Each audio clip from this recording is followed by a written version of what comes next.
সেই সুদূর শ্রীলঙ্কা থেকে যখন ধম্মপাল অনাগারিক ধম্মপাল এলেন, তাকে এই কলকাতার বুকে বাঙালি সমাজে সম্পূর্ণভাবে আপন করে নিয়েছিলেন প্রথম সারির বাঙালিরা। এবং সেই সময়ে বিশেষ করে স্যার আশুতোষ মুখার্জির কথা বলতেই হয়, নগেন্দ্রনাথ সেন ছিলেন, তার কথাও বলতে হয়। তাকে আশ্রয় দেওয়া, তাকে বাঙালি সমাজে বিভিন্ন বিভিন্ন মানুষের সাথে, বিভিন্ন ব্যক্তিত্বের সাথে পরিচয় করিয়ে দেওয়া তারাই করেছিলেন।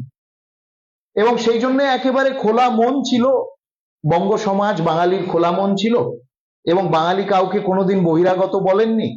ও আজকে যারা 150-200 বছর ধরেও এখানে থাকেন, তারাও সম্পূর্ণভাবে এখানে সমাহিত।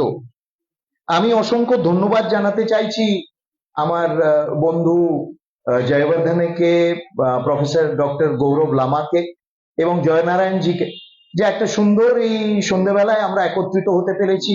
এবং এখানে আমরা আশীর্বাদ পেয়েছি ভিক্ষু সুমনা পালজি, যিনি বহুবার আমার সাথে বিভিন্ন সময়ে বিভিন্ন প্রোগ্রামে আমরা একত্রিত হয়েছি।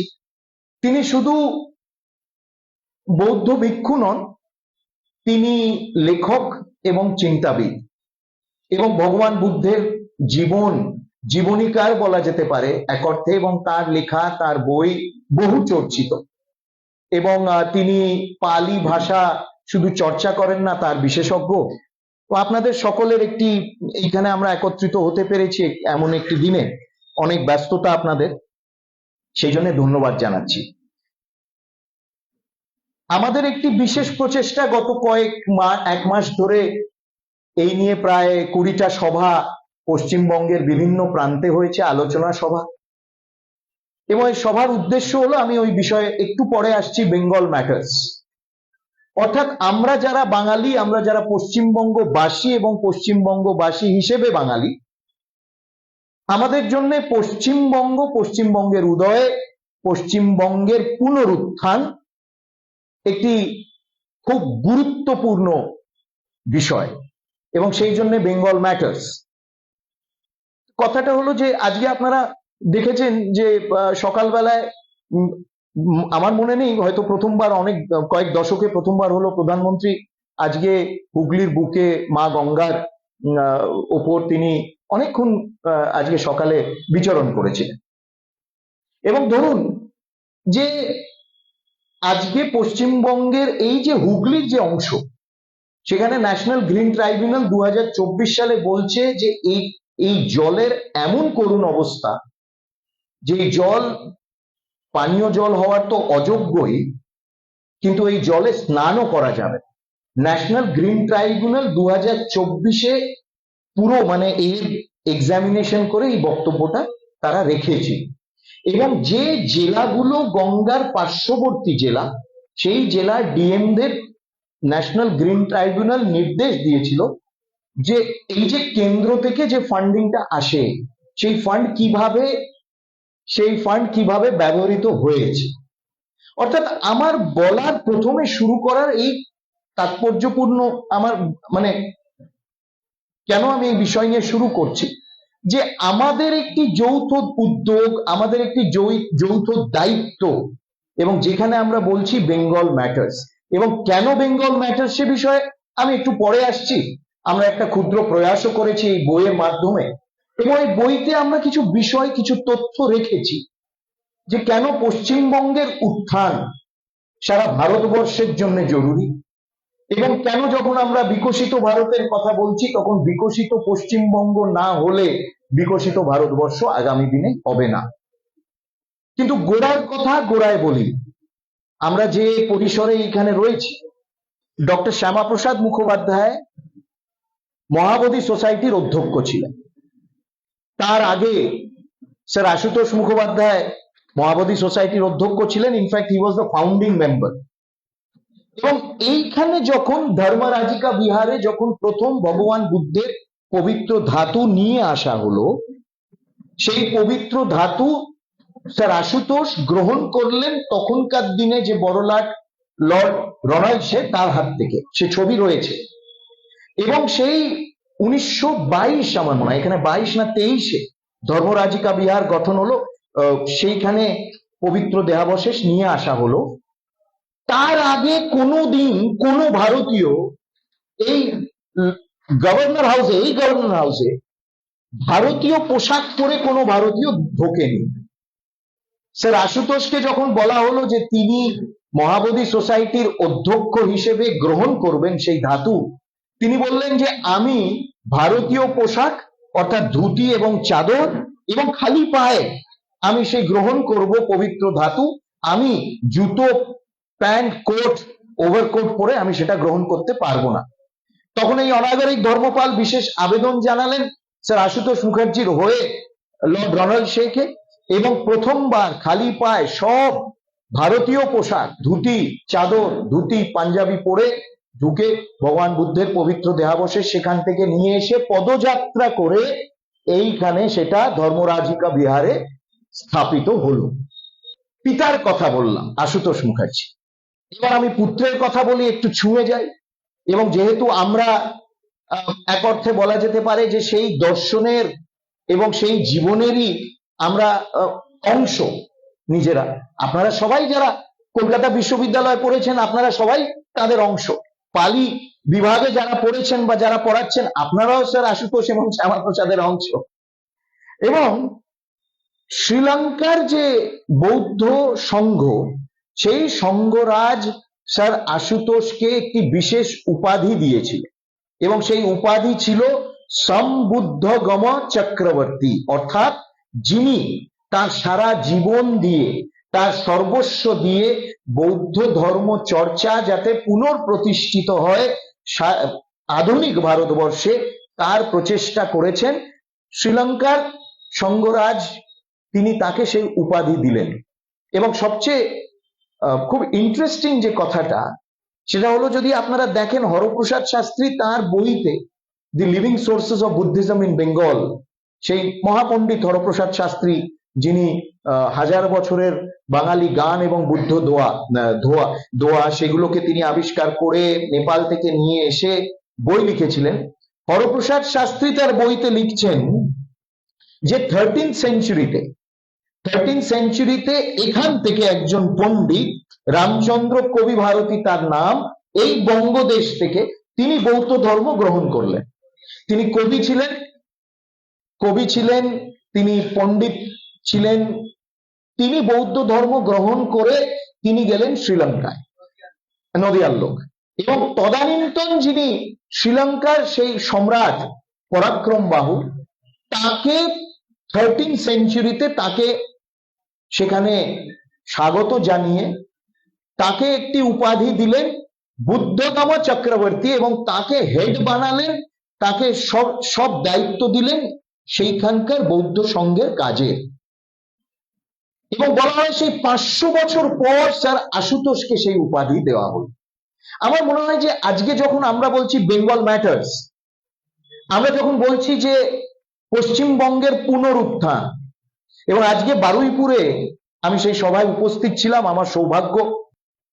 আজকে প্রধানমন্ত্রী বললেন যে তিনি পশ্চিমবঙ্গকে প্রথম সারির রাজ্য, নাম্বার 1 স্টেট ইন ইন্ডিয়া দেখতে চান আগামী দিন। সেই জন্য আমরা যখন বলছি বেঙ্গল ম্যাটার্স, আমরা যখন বলছি পশ্চিমবঙ্গের পুনরুত্থানটা বিভিন্ন স্তরে বিভিন্ন ভাবে হওয়া উচিত, হাওয়ায় হাওয়ায় হবে না।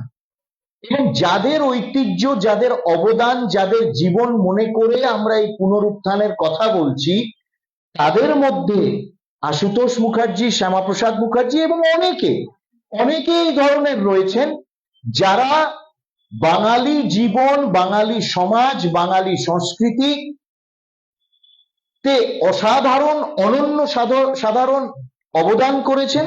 তার সাথে সাথে তারা দেশের কথাও ভেবেছেন, দেশের জাতীয় জীবনেরও কথা ভেবেছেন। আমি সেই জন্য ভাবলাম যে আমি এখানে দুজনের উল্লেখ করি। এবং গৌরব আমাকে আরেকটা কথা বলতে বললো, যেটা আমরা একটুখানি বইতে উল্লেখ করেছি, এবং সে বিষয় আমার খুব প্রিয় বিষয়। এবং সে বিষয় হলো যে মোদিজি প্রধানমন্ত্রী হিসেবে, তিনি মুখ্যমন্ত্রী হিসেবেও বাডনগরে, আপনারা জানেন গুজরাট বাডনগরে বিশাল বৌদ্ধ বিহার ছিল, এবং সেই বৌদ্ধ বিহারের খনন কাজ তিনি মুখ্যমন্ত্রী থাকাকালীনই কিন্তু শুরু করিয়েছিলেন। তার এই যে বৌদ্ধ ধর্ম প্রতি বা ভগবান বুদ্ধের প্রতি যে তার একটি আস্থা, তার গভীর একটি তার শ্রদ্ধা, সেই শ্রদ্ধা তিনি প্রধানমন্ত্রী হিসেবে বারে বারে কিন্তু সেটা প্রকাশ করেছেন। এবং আজকে যখন দাঁড়িয়ে আমরা এই কথা বলছি, আমি আবার চলে আসি আমাদের মূল বিষয় যে বেঙ্গল ম্যাটার্স। আমরা পশ্চিমবঙ্গের পুনরুত্থানের কথা বলছি। পশ্চিমবঙ্গের পুনরুত্থান যেমন আমরা মনীষীদের ঐতিহ্য, মনীষীদের অবদান স্মরণ করে এবং তাদেরকে আমাদের আবার পাঠ্যপুস্তকে হোক, আমাদের দৈনন্দিন জীবনে হোক ফিরিয়ে আনতে হবে। ধরুন আমি একটি উদাহরণ দিচ্ছি, যে এখনো ক্ষুদিরাম বোসকে পশ্চিমবঙ্গের পাঠ্যপুস্তকে উগ্রপন্থী বলা হয়, টেররিস্ট। কেন ব্রিটিশরা বলতো টেররিস্ট? কেন তিনি কিংসফোর্ডের ওপর বোমা ফেলেছিলেন? এরা হচ্ছে সব বাঘাযতীন থেকে শুরু করে রাসবিহারী বোস সবচেয়ে বড় টেররিস্ট ব্রিটিশদের চোখে। তাদেরকে এখনো উগ্রপন্থী আখ্যা দেওয়া হয়। আমরা বলছি স্বাধীনতা সংগ্রামী একজন বিখ্যাত বৈজ্ঞানিক বিভা চৌধুরীর মতন একজন সেই সময়ে মহিলা ফিজিসিস্ট, তার কোনো স্থান নেই আমাদের পাঠ্যপুস্তকে। সেই জন্য কিন্তু এনসিইআরটি টেক্সট বুকে 5 পাতার একটি অধ্যায় তার প্রতি উৎসর্গ রয়েছে। এবং সেই জন্য বলছি যে যেমন আমরা মনীষীদের কথা ভাববো, আমরা আমাদের সাংস্কৃতিক এবং ধর্মীয় কেন্দ্রগুলোরও কথা ভাববো। আমি একটি উদাহরণ দিচ্ছি, মোগলমারির কথা আপনারা শুনেছেন অনেকে হয়তো। মোগলমারি মেদিনীপুরে খড়গপুর থেকে বড়জোর 8 ঘন্টা। মোগলমারি যেমন তাম্রলিপ্ত ছিল অতীতে, ঠিক সেইভাবে মোগলমারি একটি প্রকাণ্ড বুদ্ধ বিহার শুধু ছিল না, সেই মোগলমারি থেকে সারা সাউথ ইস্ট এশিয়া অর্থাৎ দক্ষিণ পূর্ব এশিয়ার দেশগুলোতে বৌদ্ধ দেশ যেগুলো ছিল, সেইখান থেকে আমাদের বৌদ্ধ ভিক্ষুরা সেখানে গিয়ে তারা বৌদ্ধ ধর্ম প্রচার করতেন। অর্থাৎ তাম্রলিপ্ত যেমন বাণিজ্যের কেন্দ্র ছিল, মোগলমারি তখনকার দিনে একটি ধর্মীয় এবং বাণিজ্যিক কেন্দ্র ছিল। সেজন্য আমরা যখন পশ্চিমবঙ্গের পুনরুত্থানের কথা বলছি, আমরা চাই আগামী দিনে যে মোগলমারির মতন যে স্থান, সেই স্থানগুলোকে আবার তার পুনর্বিকাশ হোক, তার রিস্টোরেশন হোক। অসাধারণ মূর্তি সেখানে, অসাধারণ বৌদ্ধ বিহারের ভগ্নাশেষ সেখানে রয়েছে। প্রায় 2 দশক আগে একটু খনন কাজ হয়েছিল, তারপর সেই খনন কাজ বন্ধ হলো। যেহেতু সেটা পশ্চিমবঙ্গ থেকে পারমিশন দেওয়া হচ্ছে না বলে এসআইআর সেখানে আর কোনো কাজ করতে পারছে না। আচ্ছা, এই ধরুন এই মুঘলমারি যদি আমরা খনন করি এবং সেখানে যদি আমরা রিস্টোরেশন করি, একটা নতুন পর্যটক কেন্দ্র সেখানে তৈরি হতে পারে। সেখানে গবেষকরা যেতে পারে, সেখানে যারা ইতিহাসবিদ তারা যেতে পারে, সাধারণ পর্যটকরাও যেতে পারে। কেউ দীঘা যাচ্ছে, দীঘা হয়ে ফিরে ঘুরে একটুখানি ঘুরে মোগলমারি দেখে চলে এলো। তার সাথে যদি তাম্রলিপ্ত জুড়ে দেন, তাহলে একটি অসাধারণ কিন্তু পর্যটক কেন্দ্র আগামী দিনে গড়ে উঠতে পারে। আচ্ছা, এই পর্যটক কেন্দ্র গড়লে কার কি? একটা হবে কর্মসংস্থান বাড়বে, সেখানকার মানুষের কর্মসংস্থান বাড়বে, তাদের অনেক স্কোপ পসিবিলিটিস বাড়বে। এই উদাহরণ আমাদের সামনে রয়েছে গুজরাটে। আপনাদের মনে আছে 2012-13-তে যখন স্ট্যাচু অফ ইউনিটির কাজ মোদিজি শুরু করেছিলেন, কিভাবে শুরু করেছিলেন? বলেছিলেন যে আমাদের যারা কৃষক, সারা দেশব্যাপী একটি আন্দোলন করে কৃষকদের ব্যবহৃত যন্ত্রপাতি যেগুলো তারা আর ব্যবহার করে না, এখন থাকে তো পড়ে, অনেক বাড়ির কোনায় রয়েছে পড়ে, সেগুলোকে নিয়ে সেইগুলোকে গলিয়ে তার থেকে যে মেটেল বেরোবে, সেই মেটেল দিয়ে কিন্তু স্ট্যাচু অফ ইউনিটি গড়া হয়। অর্থাৎ এই যে স্ট্যাচু অফ ইউনিটি, ভারত এক, স্বাধীনতার পর বিশাল সংগ্রাম করে এই সংবিধান হয়েছে, ভারত এক হয়েছে, এই যে একটি চেতনা, একতার চেতনা, এই আন্দোলনের মাধ্যমে হবে। তখন অনেকে খুব হাসি ঠাট্টা করেছিলেন, এখানেও হাসি ঠাট্টা করেছিলেন। যারা নেতাজির নামে একটা স্ট্যাচু তুলতে পারে না, তারা হাসি ঠাট্টা করেছিলেন মোদিজিকে নিয়ে। কিন্তু তারপর দেখা গেল স্ট্যাচু অফ ইউনিটি কমপ্লিট শুধু হলো না, স্ট্যাচু অফ ইউনিটি নির্মাণ করতে যে ধরনের খরচা হয়েছে, সেই পর্যটনের মাধ্যমে সেই খরচা 5 বার উঠে এসছে। শুধু তাই নয়, ওই বিস্তীর্ণ এলাকা জুড়ে যারা সাধারণ ছেলেমেয়েরা সেখানে থাকে, গ্রামের ছেলেমেয়েরা যারা থাকেন, তাদের কর্মসংস্থান সেখানে হয়েছে। তারা ট্রেন্ড হয়েছে, তারা রোজগার পেয়েছে, এবং সেই বিশাল এলাকা জুড়ে যে গ্রামগুলো রয়েছে তারা কিন্তু গত কয়েক বছরে they have seen a lot of prosperity and development. অর্থাৎ এই ধরনের মডেল আমরা যখন বলছি যে পশ্চিমবঙ্গের পুনরুত্থান, পুনরুত্থান বাণিজ্যে হবে, বিনিয়োগ হবে, পুনরুত্থান সংস্কৃতিতে হবে, সংস্কৃতিতে এইভাবে হবে, কোনোটাই কিন্তু বিচ্ছিন্ন না, সবটার সাথে কিন্তু লিঙ্ক থাকবে। আমি দুটো তিনটে উদাহরণ খালি আপনাদের দিই। যে এক হলো এই যে नालंदा विश्वविद्यालय। नालंदा विश्वविद्यालय আপনাদের মনে আছে, ভক্তিয়ার খিলজি को कौन नहीं जानता है, सब जानते हैं ইতিহাস में। এমনকি আপনি যদি নদিয়াতে যান, ওই হরি নদীর পাশে একটি ঘাট রয়েছে যেটাকে বক্তিয়ার ঘাট বলে। বলে নাকি বক্তিয়ার ওখান থেকে ওই আসা যাওয়া করে শুরু করেছিল, বক্তিয়ার ঘাট এখনো তার নাম, বক্তিয়ারপুরও রয়েছে এখন। বক্তিয়ার খিলজি এসে নালন্দা বিশ্ববিদ্যালয় ধ্বংস করলো। 1200 বছর নালন্দা বিশ্ববিদ্যালয় হবে, কেউ পুনরুত্থান তার তৈরি করতে পারেনি। 2010-এ খুব ভালো একটা উদ্যোগ নেওয়া হয়েছিল। 2010-এ নালন্দা বিশ্ববিদ্যালয় পুনর্গঠন হবে। নালন্দা ট্রেডিশন, মানে নালন্দা ট্রেডিশন ইজ পিওরলি মানে ভারত থেকে ভারতীয় বৌদ্ধ ধর্মের ট্রেডিশন আমাদের শেখা। নালন্দা বিশ্ববিদ্যালয় গঠন হবে 2010-এ, নোটিফিকেশন জারি হলো। 10 থেকে 15, 5-6 বছর, এবং তারও প্রায় 10 থেকে 20 যদি ধরি, 15 যদি আপার লিমিট ধরি, এবং বড় বড় সব মানে নোবেল লরিয়েট 2010-এ যখন তৈরি হলো বোর্ড, নোবেল লরিয়েট তিনি গভর্নিং বোর্ডের চেয়ারম্যান। বাঙালি বিভিন্ন শিক্ষাবিদ তারা সব মেম্বার গভর্নিং বোর্ডের। 6 বছরে কোটি কোটি টাকা ব্যয় করে সারা দেশে বিদেশে, বিশেষ করে বিদেশে মিটিং করে নালন্দা বিশ্ববিদ্যালয়ের কি করতে পারলো তারা? একটা খালি ফেন্সিং, তার বাউন্ডারি ওয়াল খালি তৈরি হলো কয়েক কোটি টাকা খরচা করে, কোনো অগ্রগতি হলো না। 2015-র পর থেকে কাজে হাত দিলেন মোদিজি। 2024 কাজ কমপ্লিট হলো, ক্যাম্পাস তৈরি হলো, নতুন ক্যাম্পাস তৈরি হলো, নতুন ফান্ডস আরো বেশি করে দেওয়া হলো, এবং 2024-এ মে ইলেকশনের রেজাল্ট ঘোষণা হলো। তার 10 দিনের মাথায়, ও রেজাল্ট কি হলো না হলো তাতে ওনার কিছু যায় আসে না, কিন্তু 10 দিনের মাথায় তিনি গিয়ে সেই নালন্দা বিশ্ববিদ্যালয়ের নতুন ক্যাম্পাস উদ্বোধন করলেন। আপনারা বাবা সাহেব আম্বেদকরের শেষ ভাষণ তিনি 1956 নভেম্বরে যখন সারনাথ এবং বোধগয়া গেছিলেন, সারনাথে তিনি কাশীতে বেনারসে তিনি একটি ভাষণ দিয়েছিলেন, যেখানে তিনি খুব আক্ষেপ করে বলেছিলেন যে ভক্তিয়ার এসে নালন্দা বিশ্ববিদ্যালয় ধ্বংস করে দিল, তারপর বৌদ্ধ ধর্ম একেবারেই শেষ হয়ে গেল ভারতবর্ষে। আমার কথা না, এটা তার কথা, বাবা সাহেব আম্বেদকরের। অনেকে বাবা সাহেব আম্বেদকরের নাম এখন নিচ্ছে, সংবিধান ইন ডেঞ্জার বলে বাবা সাহেব আম্বেদকরকে স্মরণ করছে তারা। হঠাৎ তাদের মনে হলো যে সংবিধান খতরে মে হ্যাঁ, মনে পড়লো তাদের। তো সেই বাবা সাহেব আম্বেদকর আক্ষেপ করেছিলেন 56-এ। বাবা সাহেব আম্বেদকর তার জীবনের শেষ দিনে পালি বিষয়ে অধ্যয়ন শুধু নয়, পালি বিষয়ে একটি ডিকশনারি কিভাবে তৈরি করা যেতে পারে সেই নিয়ে কাজ করছিলেন। পালি যাতে আইসিএস সিভিল সার্ভিসে একটি অপশন থাকে তারও ব্যবস্থা তিনি করেছিলেন। সেই পালিকে শাস্ত্রীয় ভাষা ঘোষণা করলেন প্রধানমন্ত্রী নরেন্দ্র মোদী, এবং সারা পৃথিবীতে সেই সাড়া ফেলেছিল যে পালি ভারতের ঐতিহ্য, ভগবান বুদ্ধের ভাষা, এবং সেই তার যে উচ্চারণ তিনি করেছিলেন পালিতে, সেই পালিকে আমাদের শাস্ত্রীয় ভাষা ঘোষণা করা উচিত এবং হয়েছে।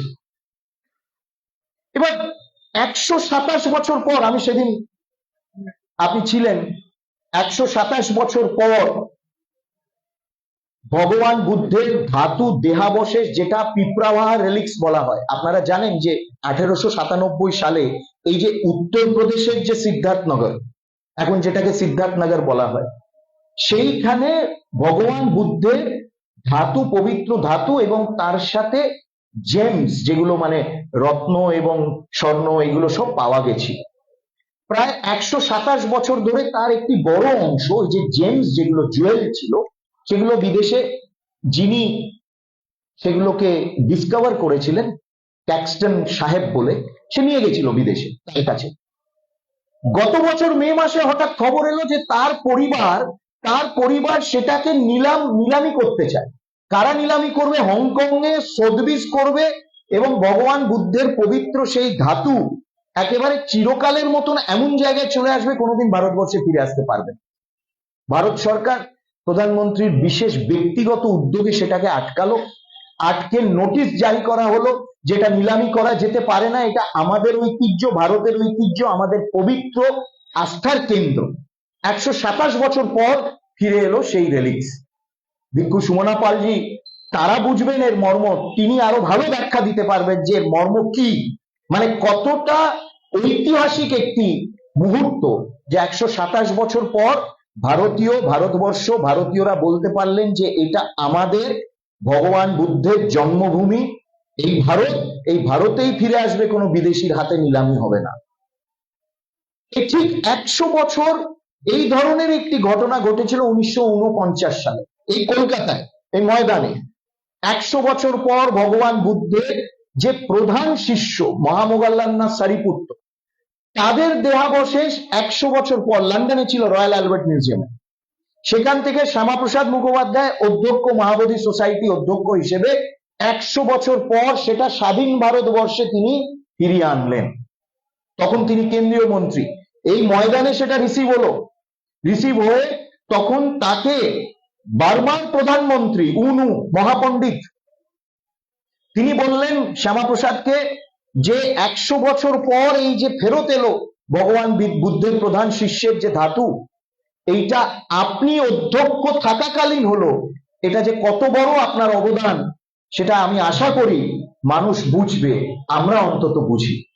অর্থাৎ আজকে যেটা মোদিজি করছেন সেটা ভারতের ঐতিহ্য হিসেবে করছেন, এবং বিশেষ করে এই বাংলার একটি বিশাল ঐতিহ্য কিন্তু বৌদ্ধ ঐতিহ্য, এবং সেই ঐতিহ্যের কোনো রক্ষণাবেক্ষণ গত কয়েক দশকে কেউ করেনি। কেন? গত 50 বছর ধরে আমাদেরকে বোঝানো হয়েছে এইসব ধর্ম কিছু না, এইসব নিয়ে আমাদের চর্চা করা উচিত না, we are a secular state, as if in a secular state religion is a bad word, এই ধরনের একটি ইমপ্রেশন আমাদেরকে দেওয়া হয়েছে।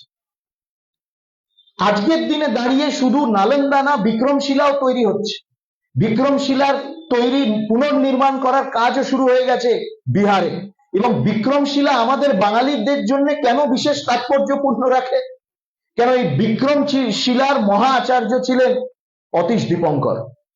সেই অতীশ দীপঙ্কর শ্রীজ্ঞান, যিনি বিক্রমপুরের, সে অতীশ দীপঙ্কর যিনি টিবেটে গিয়ে বৌদ্ধ ধর্ম প্রচার শুধু না, টিবেটে বৌদ্ধ ধর্ম সংরক্ষণ করার কাজ 19 বছর তিনি সেখানে ছিলেন, এবং বিক্রমশিলা মহাবিদ্যালয় মানে ইউনিভার্সিটি সেই সময় তিনি প্রধান আচার্য ছিলেন। বাঙালি হিসেবে গর্ব হয় যে তার সেই বিক্রমশিলাকে আবার পুনর্নির্মাণ কাজ শুরু হয়েছে। আপনারা দেখুন যে সম্রাট অশোক, আমি এই প্যারালেল গুলো একটু ড্র করছি এই কারণে, বলেছে আমাকে গৌরব লামা, সেও বুদ্ধিস্ট, তারপর আমারও মনের মধ্যে খুব গভীর আস্থা আমাদের সবারই থাকে, সবারই আছে, ভগবান বুদ্ধের প্রতি কার আস্থা নেই? সম্রাট অশোকের সময় আমরা শুনতাম ধর্মযাত্রা হচ্ছে, সেই ধর্মযাত্রা এখান থেকে ভগবান বুদ্ধের পবিত্র দেহাবশেষ বোধি বৃক্ষে সেই পাতা পর্ণ সারা পৃথিবীতে নিয়ে যাওয়া হয়েছিল। আপনারা দেখুন, আমি 3টে বছরের উদাহরণ দিচ্ছি আপনাদেরকে। 2024 ফেব্রুয়ারি মাস ভগবান বুদ্ধের পবিত্র দেহাবশেষ, বিশেষ নির্দেশ দিলেন প্রধানমন্ত্রী যে এই দেহাবশেষ নিয়ে যাওয়া হোক থাইল্যান্ডে। সেখানে বহু বছর ধরে তারা চেয়েছিল, তাদের একটা আস্থা তারা চেয়েছিল, তারা বলছিলেন যে ভগবান বুদ্ধের ধাতু এখানে নিয়ে আসা হোক, আমরা দর্শন গেল। সেখানে বিশেষ উদ্যোগ নেওয়া হলো প্রধানমন্ত্রীর স্তর থেকে, কেন্দ্রীয় সংস্কৃতি মন্ত্রণালয়ের স্তর থেকে প্রথমবার গেল। আপনারা বিশ্বাস করবেন 40 লক্ষ মানুষ সেই পবিত্র দেহাবশেষের দর্শন করল। মানে ব্যাংককে বলে হাঁটার জায়গা, মানে গাড়ি চলার জায়গা তো দূরের কথা, হাঁটার জায়গা ছিল। এই ধরনের ভিড়। ঠিক তার মাস দুয়েক পর চায়না নিয়ে এলো তাদের ধাতু, ওখান থেকে কিন্তু সেই ভিড় হলো না। কেন হলো না? কেন ওই যে মানুষের মনের মধ্যে ছিল যে ভগবান বুদ্ধের ভূমি থেকে তার ধাতু আসছে, সেই ধাতুর দর্শন আমরা করে যে পুণ্য অর্জন করব। তারপরে বলি আপনাদের, এটা হলো 2024-এর ফেব্রুয়ারি মাসে। গত বছর ভিয়েতনামে গেল, পাঠানো হলো, প্রধানমন্ত্রী পাঠালেন পবিত্র ধাতু। সেখানে 1,78,00,000 মানুষ সেই দর্শন করলেন। তাদের মাথায়, তাদের মনে গেঁথে আছে এই ভারত পাঠিয়েছে আমাদের জন্য দর্শন করার জন্য। এই ধরনের ধম্মযাত্রা। এবং ভিয়েতনামের কমিউনিস্ট পার্টির লিডাররাও, তারাও গিয়ে সেই ধাতু দর্শন করেছেন। কিন্তু কেননা তাদের মনে কোনো ভেদ নেই, কোনো বিভেদ নেই, প্রকাশ্যে গিয়ে দর্শন করেছেন, শ্রদ্ধা জ্ঞাপন করেছেন। আর এই বছর জানুয়ারি 2026-এ শ্রীলঙ্কাতে গেল 10 লক্ষ মানুষ দর্শন করলেন। আমি এই কারণে এই কথাগুলো বললাম, এই কথাগুলো আমাদের একটু সবাই, মানে আমরা আমাদের দৈনন্দিন জীবনে মাঝে মাঝে এই কথাগুলো সবসময় পাই না শুনতে, বা জানতেও পাই না। কিন্তু একটা বিশাল প্রচেষ্টা তিনি করছেন এবং তার মধ্যে কোনো ভেদ নেই। তিনি যেভাবে করছেন তার একটি লক্ষ্য, যে এ হলো ভারতের ঐতিহ্য, এবং এই ভারতের ঐতিহ্য সারা পৃথিবীর সামনে আমাদের তুলে ধরা উচিত। এই ভারতের ঐতিহ্য, এবং India is the land of Lord Buddha, এবং এই ঐতিহ্য অন্য কেউ কেড়ে নিতে পারে না আমাদের থেকে। এবং সেই জন্য বলছি যে পশ্চিমবঙ্গের পুনরুত্থানের কথা যখন আমরা বলছি, তখন এই সব কেন্দ্রগুলো, এই উত্তরপাড়ার জয়কৃষ্ণ লাইব্রেরি, উত্তরপাড়ার Joykrishna library was the first public library in Asia. আমি আপনাদেরকে অনুরোধ করব, আপনারা গিয়ে একবার দেখবেন। ওই বাইরে থেকে খালি চুনকাম করে দিলে হবে না তো, লাইব্রেরির ভেতরে স্ট্রাকচারের খুব খারাপ করুণ অবস্থা, এবং সেখানে যে ম্যানুস্ক্রিপ্টস গুলো রাখা রয়েছে, পুঁথি রাখা রয়েছে, তারও করুণ অবস্থা। কিন্তু তাও কেন্দ্রীয় সরকারের বিভিন্ন ফান্ডস রয়েছে, কেন্দ্রীয় সংস্কৃতি মন্ত্রণালয়ের বিভিন্ন অনুদান রয়েছে, কিন্তু না, আমরা নেব না, আমরা তো আলাদা, আমাদের দরকার নেই, এই ধরনের একটি মানসিকতা। সেই জন্য আস্তে আস্তে এই যে কেন্দ্রগুলো, প্রাণ কেন্দ্রগুলো, 97 সাল থেকে ইউনেস্কো হেরিটেজ বিষ্ণুপুর মন্দিরের জন্য ইট ইজ পেন্ডিং, টেন্টেটিভ লিস্টে রয়েছে। কিন্তু আপনি দেখুন, আপনারা দেখুন, সংস্কৃতি ইউনেস্কো ইন্টারন্যাশনাল কালচারাল হেরিটেজ, যেটা অর্থাৎ সারা মানবতার ঐতিহ্য, সাংস্কৃতিক ঐতিহ্য, দুর্গাপুজোকে ঘোষণা করিয়ে দিলেন মোদিজি, দুর্গাপুজোকে ঘোষণা করিয়ে দিলেন। শান্তিনিকেতনে গুরুদেব রবীন্দ্রনাথ ঠাকুরের শান্তিনিকেতন, তার প্রাণের শান্তিনিকেতন, সারা পৃথিবী এসে সেই শান্তিনিকেতনে মিলবে, কথা তিনি বারবার বলেছেন, লিখেছেন কবিতা এবং সঙ্গীতের মাধ্যমে।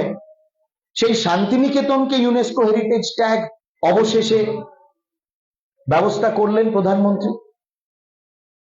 এবং শুধু ইউনেস্কো হেরিটেজ ট্যাগ হয়ে গেল, শেষ হয়ে গেল তা না, কিন্তু আমি এই বইতে লিখেছি যে ইউনেস্কো হেরিটেজ ট্যাগের মাধ্যমে অনেক স্কোপ, আরো বেশি opportunity, economic as well as cultural খুলে গেল কিন্তু এদের সামনে।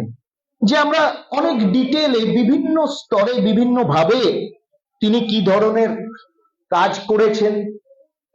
গত 12 বছরে প্রধানমন্ত্রী হিসেবে সারা দেশের জন্য করেছেন। 140 কোটি ভারতীয়র কথা তিনি বলছেন, কিন্তু 140 কোটি ভারতীয়র কথা যেমন তিনি বলছেন, তিনি বারে বারে পশ্চিমবঙ্গের কথা বলছেন। এবং অনেক তালিকা, অনেক তথ্য এখানে আমরা দিয়েছি, পদ্ম পুরস্কার যারা পেয়েছেন তাদের তালিকা দিয়েছি।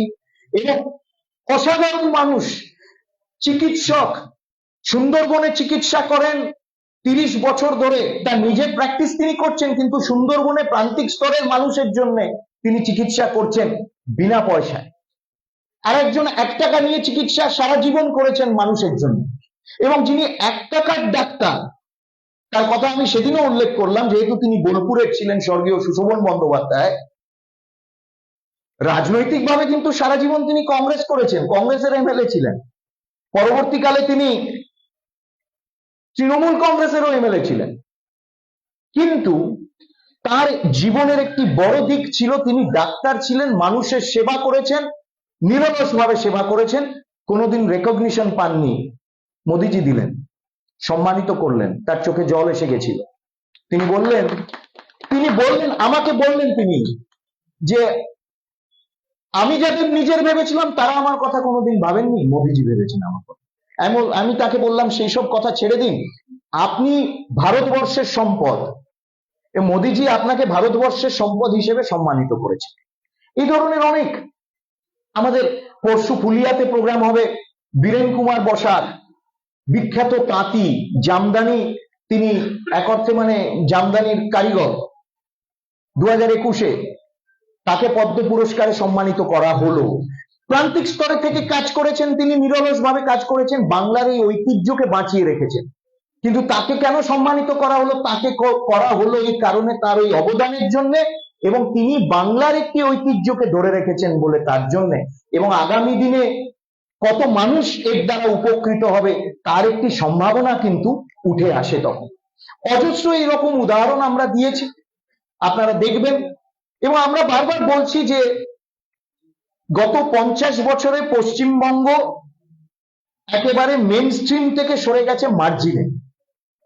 আমাদেরকে পশ্চিমবঙ্গকে আবার মূল স্রোতে ফিরিয়ে আনতে হবে, এবং পশ্চিমবঙ্গকে মূল স্রোতে ফিরিয়ে আনার জন্য আমাদের একটি সর্বাঙ্গীন বিকাশের দরকার। এবং তার প্রথম ধাপ হলো পরিবর্তন, মানসিক পরিবর্তন। আমরা বিচ্ছিন্ন হতে পারি না মূল স্রোত থেকে। অতীতে 50 বছর আগে পশ্চিমবঙ্গ প্রথম সারির রাজ্য ছিল, সে বিনিয়োগে বলি, বাণিজ্যে বলি, সংস্কৃতিতে বলি, সবেতে। আমরা সেই অতীতটাকে ফিরিয়ে আনতে চাই নতুন ভাবে, এই কথাই আমরা বলেছি। এবং সেই জন্য বেঙ্গল ম্যাটার্স ফর আস, আপনাদের এই অনুরোধ করব যে আপনারা পড়বেন, শুধু পড়বেন না, আপনারা এই কথাটাও প্রচার করবেন। এবং এটা সবে শুরু, আমাদের অনেক কাজ আগামী দিনে করতে হবে, এবং এই কাজ তখনই করা সম্ভব যখন আমরা আসল পরিবর্তন আনতে পারবো। এবং এই পরিবর্তন হবে প্রথমে মানসিক পরিবর্তন, তারপরে কাজের শৈলীর পরিবর্তন, এবং একটি নতুন রোডম্যাপ আমরা পশ্চিমবঙ্গের সামনে যদি তুলে ধরতে পারি। এই যে মনীষীদের নাম নিয়ে আমি আমার বক্তব্য শুরু করেছিলাম, তাদের প্রতি কিন্তু আমাদের শ্রদ্ধা এবং আসল শ্রদ্ধা এবং আমরা নিবেদন করতে পারবো। আপনারা সবাই